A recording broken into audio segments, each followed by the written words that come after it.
dollar. Dirt and money, no soul. Had to go and get it, ain't no time to kick it. Got a stack of flip for my foes. Dollar. Please tell me you can hear me. Don't turn your back and don't neglect me. Just let me know if you need me. Dollar. Let me watch out for my partners. Keep my money long, get my team strong. Let me run away from my problems. Yup, what's good, original crew, man? We got a Mr. Ballen for you today. We got another top 3 places you can't go and people who went anyways. But this time, this is a record you don't want to break. Dun, dun, dun, dun. Uh-oh. You all right? Yeah. You said, oh, I'm like, what? But hey, man, with that being said, before we get into it today, make sure you check out the links in the description box. It's down below. I'm finna say, you don't know where to go, but you know where to go. That means go over there to the Extra Dose channel, man. Go over there to the Patreon. Go show us some love support over there on those 2 platforms. Well, not platforms, all the platforms. Yeah, it's a late night. It's whatever. But let's go. Let's check it out. Oh, also, if you enjoyed today's visuals, like it with a thumbs up. And we'll highly appreciate it, man. Also, don't forget to hit that subscribe button. Anything you do, hit the subscribe button, man. We're trying to hit a goal. Y'all know the goal by now. So that means if you're new, returning, or whatever, just join the fun, join the family, man. But you ready? I'm ready. Let's get it, y'all. Today, we're going to look at 3 places you can't go and people who went there anyways. But before we get into today's stories, if you're a fan of the strange, dark, and mysterious delivered in story format, then you come to the right place because that's all we do, and we upload 3 or 4 times every week. So if that's of interest to you, please replace the like button's eye drops with acid. Also, please subscribe to our channel and turn on all notifications so you don't miss any of our weekly uploads. All right, let's get into today's stories.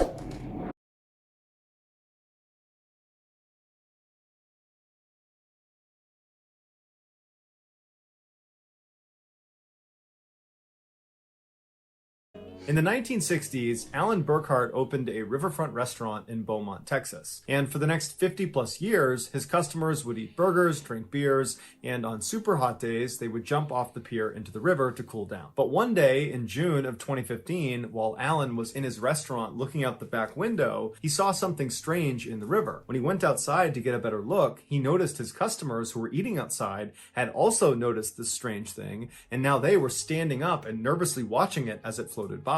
Alan immediately yelled out to everyone to not go swimming, obviously, based on what they were seeing, and then he went back inside and made a sign that said no swimming, and he posted it on the pier. A few weeks later, on July 2nd, a 28-year-old local man named Tommy Woodward and his girlfriend, Victoria LeBlanc, arrived at Alan's restaurant for a fun night out. After several hours of drinking and playing pool, Tommy and his girlfriend made their way over to the bar and had a seat, at which point Tommy began telling his girlfriend that he planned on going swimming in the river that night. The bartender overheard him and said, "Tommy, you can't go swimming in the river anymore." But Tommy was a bit of a rule breaker and said he didn't care, he was going to go anyways. The bartender began pleading with him and even got other staff members of the restaurant to talk sense into Tommy that he should not get in the water. But eventually Tommy just stood up, he grabbed his girlfriend's hand, left the restaurant, and began walking down towards the pier.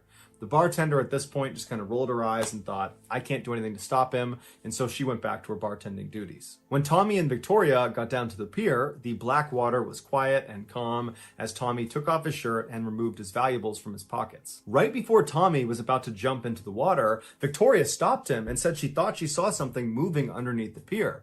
But Tommy just laughed and said he didn't care and jumped into the water and disappeared below the surface. Immediately, the water around Tommy seemed to erupt like a bomb had gone off underneath him. When Tommy came back up to the surface, he was screaming and trying to swim back to the pier, but before he could get there, something pulled him under the water. And then a few seconds later, Tommy came back up again, and this time Victoria could see the left side of his torso was bleeding profusely. And so she instinctively leapt into the water to try to save him. And Tommy, even though he knew he needed help, he said to her, "Get back on land, save yourself." And so she obliged. She climbed back onto the pier, and when she turned around, she caught a final glimpse of Tommy as he was pulled back under the water, and this time he did not come back up again. The bartender had heard screaming and so ran down with a flashlight to the pier, and when she got there, Victoria was hysterical and she was yelling Tommy's name and looking out over the water. And so the bartender at this point is reasonably certain she knows what happened to Tommy, but if by some miracle he's still alive, she wants to find him. And so she raises her flashlight and she begins scanning the now totally calm black water. And as she's scanning, she finds him. He's floating face down, way off in the middle of the river. And as soon as the flashlight hits him, something pulls his body under the water and he disappears from view. It was no secret that the river that ran next to Alan's restaurant was home to alligators. But these alligators were small and they didn't bother anybody, and so the locals really didn't have any issue swimming with them. In fact, they had nicknamed two of the alligators that were seen the most often. They named them Cheeto and Marshmallow. But on that day in June of 2015, when Alan and the other guests saw this thing out in the river, what they were seeing was a monster alligator, the likes of which they had never seen before in this river. It was at least 11 feet long and over 400 pounds, and that summer it decided to make the underside of Alan's pier its home. And so that night, when Tommy leapt into the water, it was this monster alligator's feeding time, and so Tommy became its dinner. About 2 hours after Tommy was attacked, what was left of him was recovered from the river. Tommy became the first alligator-related fatality in Texas in nearly 200 years. Wow. 200 years? That's crazy. He got his own way, though. Stubbornness. They kept saying, like, bro, like, they had warnings, and honestly, the family couldn't do nothing about it because he put up warning signs. The bartender overheard you, and she told you not to. At every caution, and then you got mad and stormed out and left. Said, basically, I'm going to do what I want to do anyways. Yeah, I think he dropped something. And then even, and I was like, dang, you know, because Victoria said she seen something. He's like, oh. Oh, my bad. I thought you did. She said she seen something, and he still was like, I don't care. Just jumped in, just like I know, you know, because you do have some people, they just like so rebellious, and they just want to, you know. But sometimes you just have to like get out of your own way and be like, okay, I won't do it. Or you could have just said why, and then they could have explained to, hey, we spotted. Oh, okay. I'm pretty sure they did. Tell them why. But also, I'm gonna tell you one reason why they probably was super stubborn. So they're like, oh, we're used to the alligators there anyway, because like he said, they already had two small ones that they were used to. Swimming with. And so I'm thinking maybe over time they didn't got bigger. No, wherever, because they just migrated. Possibly, I don't know how like alligators somehow interact with each other, like if they can smell each other, or you know what I'm saying. I don't know, like why here now. Yeah, you know what I'm saying, like. You know what's crazy? Same way, like outside now, I keep seeing all these deer. I'm like, bro, you know how long we've been here? I ain't never seen a deer over here. Over here in this area. In this, like right here in front of us. Yeah. And now I'm seeing what? Well, I just saw one today, but I saw two the other day. You seen two? Saw two the other day. Just one today walking. Yeah. Because when I was walking. I didn't see it, and then I looked up and I saw it, and then I looked up because the car was coming. I looked up, and the deer was just running, and I was like, hold on, it's crazy, bro. I want to see him. You don't be up early enough. You gotta come if you trying to see a deer. You gotta get up early. You're not an early bird. I'm not, yeah. And you don't even go that far down. I do sometimes. Girl, you stay right here in front. But RIP to Tommy, and condolences to his family and Victoria. I just hopefully not even like that's an emotional recovery, a mental recovery she has to go through, because she literally watched her boyfriend get basically mauled alive. He's with you one moment, next thing you know, and you tried to jump in there and save him, and you could have became a victim yourself. Yeah. That's RIP, man. Condolences anyway, like still. Even though to his family. Even though he did like disregard every, you know what I'm saying? Yeah. In nearly 200 years. Just north of San Francisco, California, lies Lake Berryessa, which is a massive freshwater reserve that provides drinking water and hydroelectricity to hundreds of thousands of people. The lake is not a natural occurrence. A dam was built in the area in the 1950s, and after it was in place, the water that pooled above it became Lake Berryessa. During the dam's construction, the engineers realized the structure would not be enough to keep all the water in if the lake were to flood. To solve this problem, the engineers installed what's called a spillway in the middle of the lake. A spillway is like a huge drain. When the water levels in the lake are normal, none of the water will go into this drain. But when water levels reach a certain point, the water, instead of spilling over the side of the dam, will spill into this spillway, and it will travel 200 feet straight down the 78-foot wide pipe. And when it reaches the bottom, the pipe bends sharply to the right, and the water is shot out on the other side of the dam into a creek. On a summer day in 1997, 41-year-old graduate student Emily Schwalick was swimming in the recreational side of Lake Berryessa. That evening, before she got out of the water, she decided she wanted to have a closer look at the spillway, which at the time, because the water levels had risen high enough, water was pouring down into this spillway. So Emily turned around and began casually swimming away from the recreational area towards the center of the lake. At some point, she would have seen signs poking out of the water, and she would have seen them on land telling her to stay back. After passing those signs, she would have reached a long line of red caution buoys that were the last line of defense to try to keep people back from this spillway. But Emily went under those buoys and continued on towards this huge drain. Meanwhile, the other swimmers that had seen Emily take off towards the middle of the lake, they didn't think she would actually get close to the spillway. Nobody went close to the spillway, and so nobody tried to stop her. Around 6:10 p.m., Emily made it to right before the edge of the spillway. It would have been deafeningly loud as 360,000 gallons of water poured over the edge into the spillway every second. Emily most likely was trying to get right up to the edge and then grab that outer cement lip and kind of anchor herself and then lean over the edge and get a look down into the hole. But what ended up... Why? Sometimes I just wonder, like, why people be so intrigued with, like, things that are so, like, dangerous. You know, like, especially when it's, like, so many, like, signs telling you not to do it. And you're like, I'm going to do this anyway. I'm just so curious.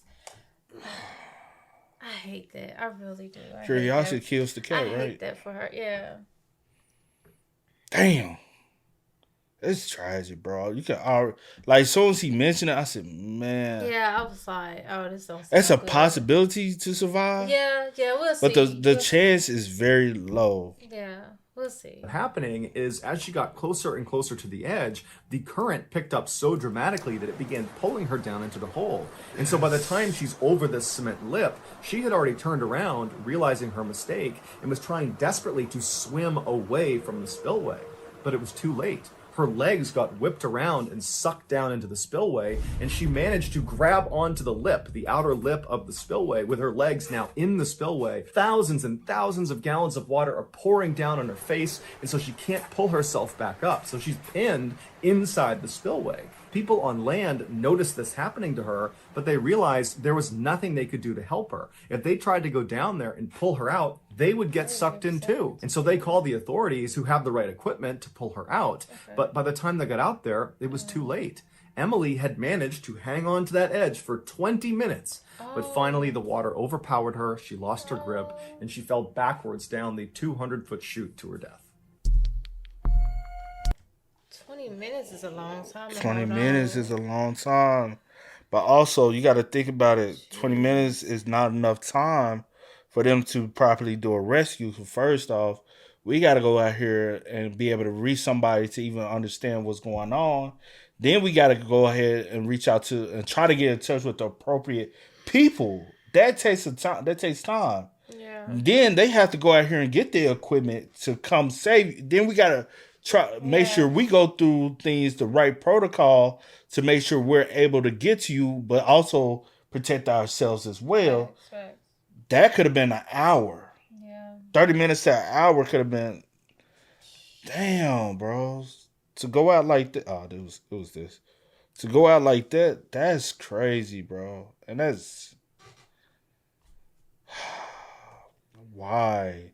Yeah, it's not. Family, right? Yeah, it's not worth it, bro. I should make sure I wrote the right name. It was not worth it at all. For what though? Like, what type of thrill would? I get you. Yeah. I have those same questions. But rest in peace to Emily. On August 6th, 2018, a manager at a grocery store in Lancaster, California, which is a town about an hour north of Los Angeles, started getting complaints from his staff and from customers about a terrible smell coming from the front of the building. The manager, who had come in the back door that day and so hadn't smelled anything, began walking through the store towards the front in order to investigate. He only made it to the cash registers before he had to throw his arm over his mouth and his nose because the whole front half of the store reeked. The manager's first thought was that food must have somehow fallen somewhere out of view and it was rotting and that was causing the smell. But when he went past the cash registers and went out the front doors, the smell got exponentially worse and he noticed the smell was predominantly coming from this brown liquid on the ground that seemed to be leaking out of the base of one of the pillars that lined the front of the store. And so the manager thought, well, it can't be food that's causing the smell. It's got to be a sewer pipe leak that's happened right underneath this pillar and it's seeping up through the cement, and that's what's causing the smell. And so the manager went back inside the store and he called a plumber, and then a couple of hours later, the plumber showed up. The manager pointed at the brown liquid out on the front and explained what he thought was going on, and the plumber looked at it and then looked at the manager and said, there's no sewer pipe underneath here. So whatever that liquid is, it's coming from inside the pillar. And so the manager was stumped because this pillar and all the others in the front of the store were purely decorative. There's no reason anything would be leaking out from inside of them. There was nothing inside of them. And so the manager asked the plumber to pull off one of the bricks around the area where this liquid was coming from so they could see what was on the other side. And so the plumber got his crowbar and he began prying off one of the bricks. And then once it was loose enough, he pulled the brick away, revealing an opening into the pillar. And the two men got down and they looked inside, and what they saw horrified them.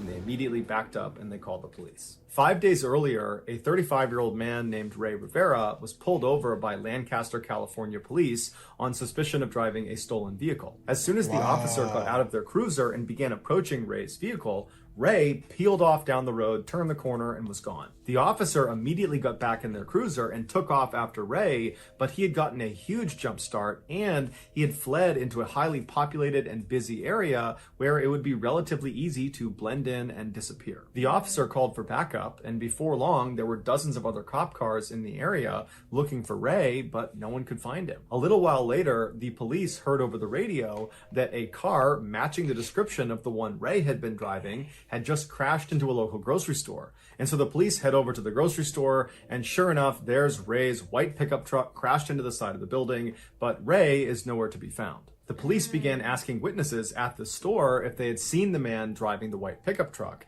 and a few said they had. They said after he crashed, he leapt out of the vehicle and he ran inside the grocery store and then went up a flight of stairs to the staff-only area. The police went inside the grocery store and searched the staff-only area, and they searched the rest of the grocery store, but he wasn't there. And so they assumed at some point after going inside, he managed to slip back out again and had escaped on foot. And so the police, just as a precaution, stayed outside of this grocery store for several more hours in case if Ray was in there, they would catch him trying to leave. But after a couple of hours, he never did. And so they put out a warrant for his arrest and they left. Well, it would turn out Ray had run inside the grocery store, but he had never left. After running up to that staff-only area, he found a crawl space and he hid inside of it for several hours until the police left.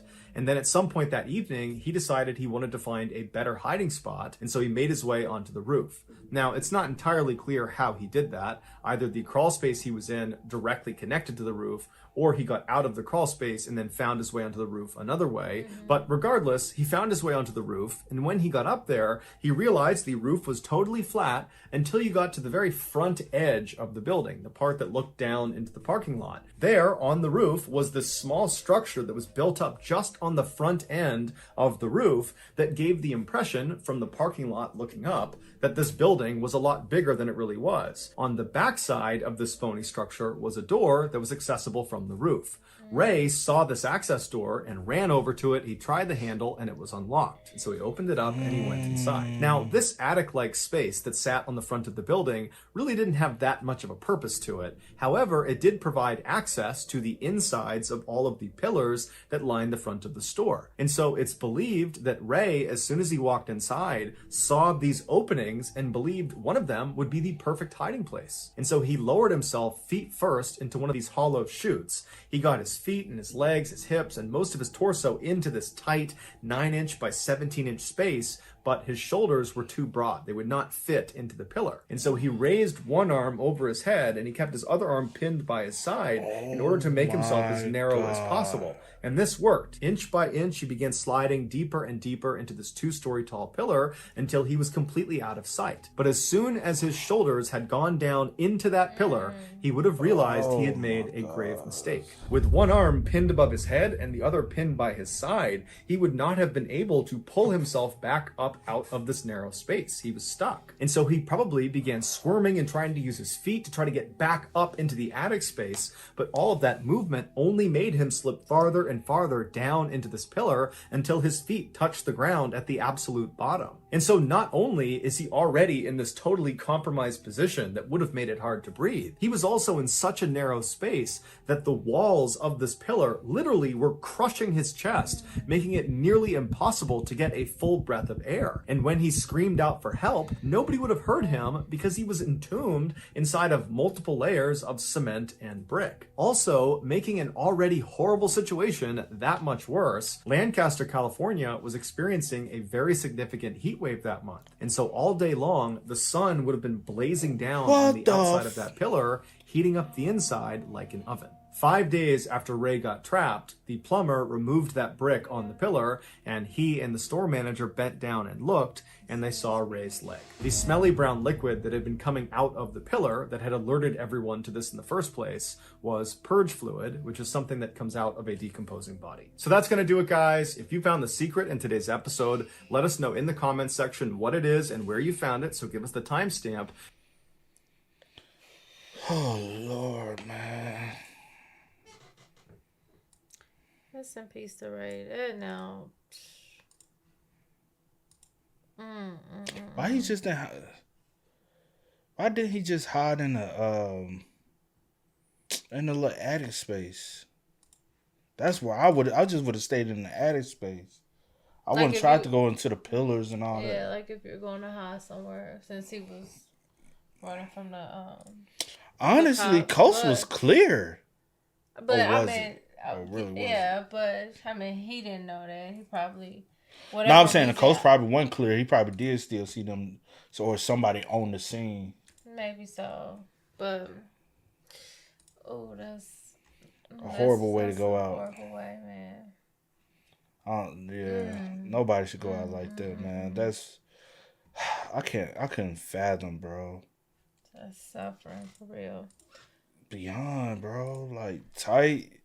Can't breathe. I wonder how long was he alive, possibly, to go through the suffering of that whole encounter.